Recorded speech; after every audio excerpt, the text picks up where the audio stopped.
Através da primeira leitura, São Paulo escrevendo a Filemon. São Paulo expressa que justamente este filho que ele ganhou na cadeia, podemos dizer assim, foi fruto da graça, foi fruto do amor de Deus. Até porque Onésimo havia cometido um grande crime, um grande pecado contra Filemon. E acontece que quando os dois se encontraram na cadeia, que é justamente Onésimo, por ter cometido um crime, um erro, um grave pecado, e Paulo, por ter sido cometido injustamente por parte dos judeus, por ter sido concebido como grande traidor, e por conta dos pagãos, por ter sido considerado como subversivo, aquele que veio, sobretudo, contrário à vontade de Deus. Então, por essas duas razões, os dois se encontram num cárcere, se encontram numa cadeia. E é por isso que São Paulo expressa nesta mesma leitura que, de fato, ele está encarcerado por conta do Evangelho.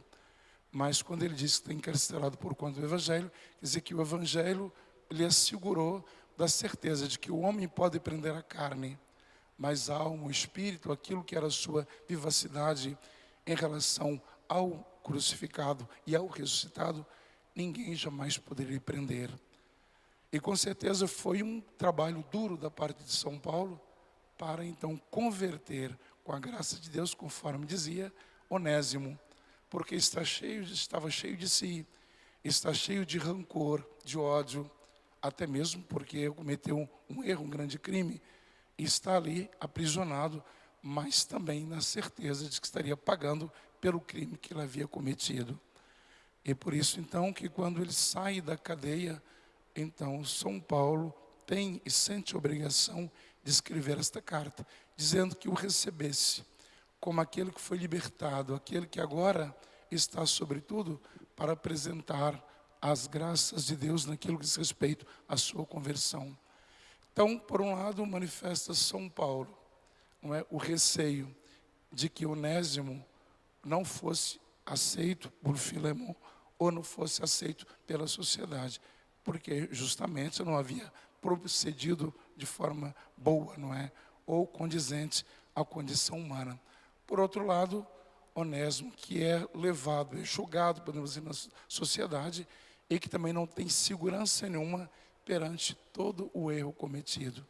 Então, São Paulo assegura, mediante uma carta que escreve, para dizer que este homem agora está liberto, este homem agora não procede mais carnalmente, que este homem agora é um convertido, que este homem agora prega Jesus Cristo vivo e presente na sua alma, no seu coração. Por isso ele diz: faço-te um pedido em favor do meu filho, que fiz nascer para Cristo na prisão. E diz Onésimo: antes era inútil para ti, agora ele é valioso para ti, para mim ou para o mundo, para muitos. Eu estou mandando de volta para ti. Ele é como se fosse o meu próprio coração. Gostaria de tê-lo comigo, a fim de que fosse teu representante para cuidar de mim nesta prisão que eu devo ao Evangelho e não devo aos homens. Através do Salmo 145 respondíamos: feliz quem se apoia no Deus de Jacó. E toda a nossa expressão de cristãos, toda a nossa expressão espiritual, então tendencia a uma liberdade. Eu costumo dizer que muitos católicos acham que o fato de ter que vir à missa todos os domingos, ter que rezar o terço todos os dias, de ter um compromisso com o Evangelho, é uma grande prisão.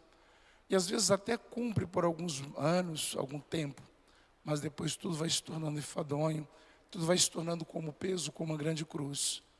E não reconhece que de fato Deus, antes do mais, Ele é libertador. E se vir à missa, se rezar o terço, se abraçar a causa dos 10 mandamentos, ou se não da doutrina da igreja, se isso é um peso, então significa que estamos traduzindo o próprio Deus com um grande peso na nossa vida.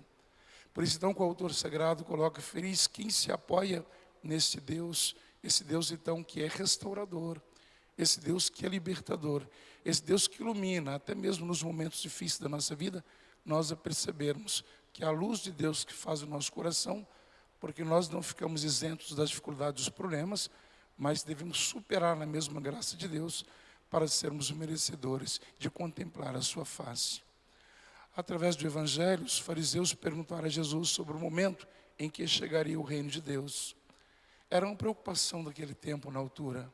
Até mesmo quando Jesus falava sobre a parousia, a sua segunda vinda, eles achavam que ia ser imediato, ia ser dentro de algumas semanas, dentro de alguns meses. Então, nunca sabia qual seria a distância deste tempo. Por isso, então, tinha uma grande preocupação. Quando vai acontecer esse reino de Deus? E o Senhor vai dizer, o reino de Deus não vem ostensivamente. Nem se poderá dizer que ele está aqui ou está ali ou acolá. Porque o reino de Deus está entre vós, quando ele diz, o reino de Deus está dentro de vós.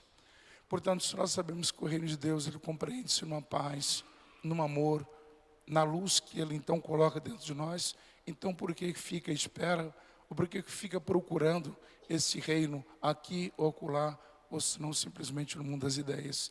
Viva intensamente o amor de Deus no coração e vai fazer florescer, fazer sentir aquilo de fato é o reino restaurador, o reino de amor que Deus então intensifica através da sua generosidade. E Jesus depois diz aos discípulos, dias virão em que desejareis ver um só dia do Filho do Homem e não podereis ver. As pessoas vos dirão, ele está ali ou ele está aqui. Não deveis ir nem correr atrás, pois como o relâmpago brilha de um lado até o outro do céu, assim também será o Filho do Homem no seu dia. Mais uma vez, Cristo falando sobre a parousia, a sua segunda vinda. Antes, porém, ele deverá sofrer muito e ser rejeitado por esta geração. E quando nós rezamos o Pai Nosso, sempre nós pedimos ao Senhor que venha a nós o vosso reino. Portanto, Cristo ensinou esta oração aos discípulos para dizer que se nós queremos de fato compreender esse Jesus, e quando Jesus então faz esse relato que o Filho do Homem deverá sofrer muito, deverá ser rejeitado por essa geração, causa um certo pânico, um certo medo, justamente por não reconhecer que o reino de Deus já está restaurado ali no Messias, Cristo enviado por Deus para manifestar a sua misericórdia. Nós poderíamos perguntar, o que nos causa medo quando nós pensamos na partida desta vida? O que nos causa então sofrimento ou certa angústia por nós não encontrarmos esse reino tão completo dentro de nós? É falta de fé? É falta de esperança?